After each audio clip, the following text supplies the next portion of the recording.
আসসালামু আলাইকুম। দেশের গণতান্ত্রিক প্রক্রিয়ার অন্যতম গুরুত্বপূর্ণ অধ্যায় হচ্ছে জাতীয় সংসদ নির্বাচন। নির্বাচন ঘিরে জনগণের অনেক জল্পনা কল্পনা রয়েছে। আমরা জানব সাধারণ জনগণ নির্বাচন বিষয়ে তাদের ধারণা কী এবং তারা নির্বাচন প্রার্থীর কাছে কি কি আশা প্রত্যাশা দাবি করছে। তো আমরা কারো কাছে জানতে চাবো, তো আমরা অন্য কারো কাছে জানতে চাবো নির্বাচন সম্পর্কে তাদের আশা প্রত্যাশা। আচ্ছা, ঠিক আছে, উনিও হয়তো বা কথা বলার জন্য প্রস্তুত না, অথবা নির্বাচনের জন্য কিছু বলতে স্বাচ্ছন্দ্য বোধ মনে করছে না। তো আমরা অন্য কারো কাছে জানতে চাবো। আসসালামু আলাইকুম।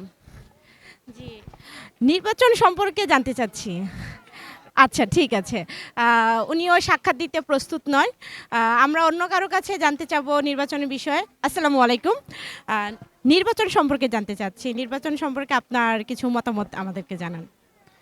নির্বাচন সম্পর্কে মতামত হলে নির্বাচন তো হচ্ছে, বলা হয়েছে 12 তারিখে ভোট।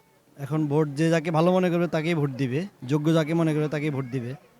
আচ্ছা, ঠিক আছে। নির্বাচনে জয়ী প্রার্থীদের কাছে আপনি ঠিক কি আশা প্রত্যাশা দাবি করছেন? নির্বাচনে জয়ী প্রার্থীদের কাছে প্রত্যাশা করে তো আমরা বিগত সময়ে প্রত্যাশা করে দেখছি, আর সামনেও প্রত্যাশা করব। আমরা আসলে ভালোটাই আশা করব, যেন দেশের উন্নয়ন করে, ভালো কিছু করে। বিগত সময়ে তো ভালো কিছু দেখি নাই, সেজন্য প্রত্যাশাটা ভিন্ন। আচ্ছা, ঠিক আছে। ধন্যবাদ।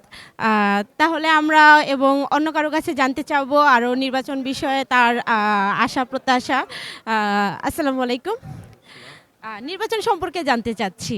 নির্বাচন সম্পর্কে আপনার কি মতামত এবং আপনি নির্বাচন প্রার্থীদের কাছে আপনি কি আশা প্রত্যাশা দাবি করছেন? কোন বিষয়ে? নির্বাচনে জয়ী প্রার্থীদের বিষয়ে। জয়ী তো আলহামদুলিল্লাহ ভালোই দেখতেছি, যে মনে হয় আমার জামাত ভালোই আগানো আছে এবং মানুষ স্বয়স্ফূর্তভাবে দাঁড়িপাল্লা এবছর ভোট দিবে, যা গ্রামগঞ্জে এবং